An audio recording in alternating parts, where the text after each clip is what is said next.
Heading చూశారు వార్త, అసలు విషయం చూస్తే కంప్లీట్ తేడా ఉంది.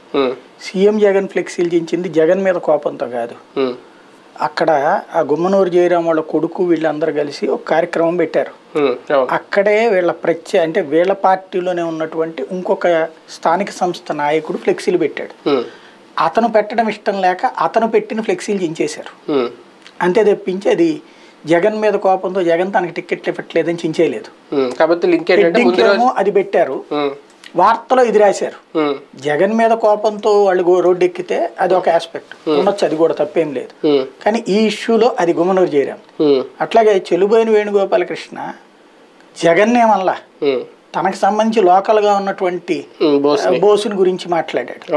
అంతే తప్పించి లోకల్ గా ఆ ఫీలింగ్స్ మరి ఇప్పుడు ఎక్స్ప్రెస్ చేసుకోకపోతే ఇంకెప్పుడు ఎక్స్ప్రెస్ చేసుకుంటారు. ఆయన కాళ్ళు కొడుక్కుని నెత్తి నీళ్ళు పోసి ఎవరో కూడా జగన్ నేరుగానే సాహసం అయితే ఎప్పట్లో చేయరు. అది చేస్తే తిరుగుబాటు అవుతుంది మనసులో ఎవరికైనా. ఇప్పుడు అందరికీ చంద్రబాబు అంటే ప్రేమ ఉంటుంది అంటే వాళ్ళ పార్టీలో వాళ్ళందరికీ, లేకపోతే లోకేష్ అంటే ప్రేమ ఉంటుందా, లేకపోతే పవన్ కళ్యాణ్ అంతా దేవుడు అనుకుంటారా?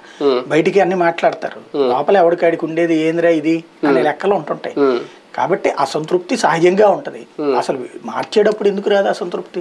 ఇప్పుడు ప్రతి ఎమ్మెల్యేకి నేను తోపన్నే అనుకుంటాడు. దానికి తోడు ప్రభుత్వ సంక్షేమ పథకాలను ఇచ్చాను కదా, నేనేం అడ్డు పెట్టలేదు కదా, జగన్మోహన్ రెడ్డి చేయించాడు కదా, ఆయనే దగ్గరుండి చూసుకున్నాడు కదా, ఇంకా నేను ఎందుకు ప్రాబ్లం అనుకుంటాడు. పథకాలు ఇచ్చింది ఆయన, జనాల దగ్గరికి వెళ్ళింది అయ్యి మధ్యలో నన్ను వెళ్ళమంటే